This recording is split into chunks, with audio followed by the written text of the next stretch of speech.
Touch करना होता है, नाखून नहीं टच करना होता है। तो आप करते हैं ना रोज, तो उंगली टच करते हैं? उंगली टच नहीं करता। तो तभी जो है वो ये आचमन का पात्र, ये आचमन जल ये हो गया। नहीं तो फिर मतलब केवल जल भर के लाएंगे और फिर ऐसे ऐसे करेंगे तो वो शुद्ध नहीं करेगा आपको, समझ रहे? तो ये हो गया। तो इतना इतना मुद्रा अगर नहीं भी याद रह रहा है कोई दिक्कत नहीं, केवल अंकुश मुद्रा याद रखिए। ऐसे करके जो है ना, ऐसे करके ये मंत्र के साथ ओम गंगे चैव यमुने चैव गोदावरी सरस्वती नर्मदे सिंधु कावेरी जलेस्मिन् सन्निधिं कुरु, और इसमें से उंगली निकाल करके जो पानी बचा हुआ है ओम अस्त्राय फट करके सारे आइटम्स के ऊपर छिड़क देना है, ठीक है ना? या फिर मतलब ऐसे आइटम्स जो आरती के हैं, हाँ आइटम्स के ऊपर ऐसे ओम अस्त्राय फट करके।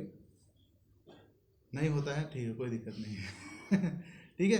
तो ये आचमन का जल हो गया। अब इसके बाद आप शुद्ध हो जाएंगे, ठीक है? क्योंकि देखिए स्नान घर से आने के बाद हम लोग जो है तिलक लगाते हैं। तिलक लगाने के बाद और कहीं पर मतलब स्पर्श वगैरह करते हैं, तो तब तक तो मतलब शुद्ध रहते हैं, बराबर है। तब तक शुद्ध रहते हैं। तो उसी टाइम पर जो ये जल तैयार कर लेना है, क्योंकि बाद में कहाँ कहाँ हाथ लगाएंगे।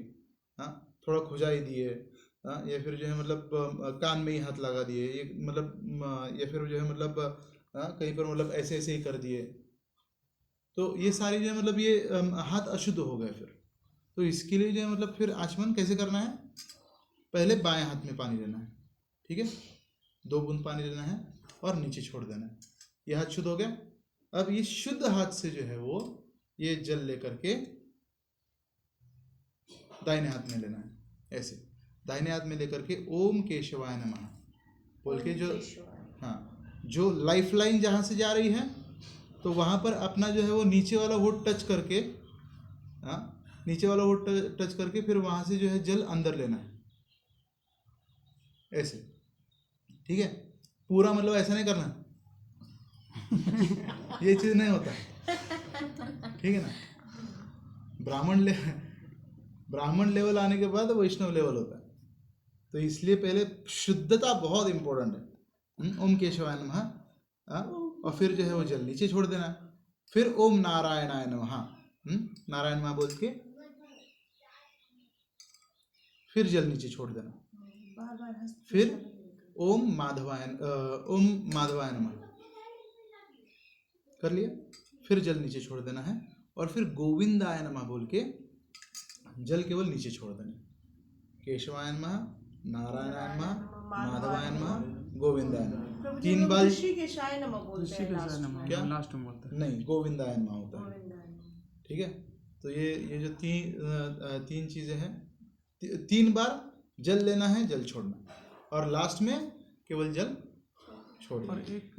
तब आप हो गए मतलब शॉर्टकट में शुद्ध। बाकी 24 आचमन जो है मतलब फिर गोविंदाय नमः, ऋषिकेशाय नमः, पद्मनाभाय नमः, दामोदराय नमः, वासुदेवाय नमः, और संकर्षणाय नमः, फिर प्रद्युम्नाय नमः, ऋषिकेशाय नमः, और फिर जो है वो ओम विष्णुवे नमः, ओम कृष्णाय नमः, और फिर जो मतलब अलग मंत्र होता है ओम तद्विष्णु परमं पदं सदा पश्यन्ति सूरयः दिवे वचक्षुरादं तद्विप्रासो विपन्नवो जागृवां सत्समिन्दते विष्णोर्यत्परमं पदं। ये बोलने के बाद फिर आप अपने आत्मा के आइडेंटिटी में स्थित हो गए।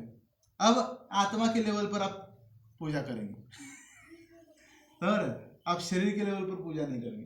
तो इतना ध्यान में रखने की आवश्यकता नहीं है, ठीक है, अभी फिलहाल के लिए। लेकिन अंकुश मुद्रा से 7 नदियों को बुला लीजिए।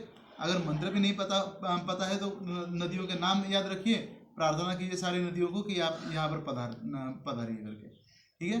और फिर ओम केशवाय नमः, नारायण नमः, माधवाय नमः, गोविंदाय नमः करके आचमन कर लीजिए, आप शुद्ध होगा, ठीक है?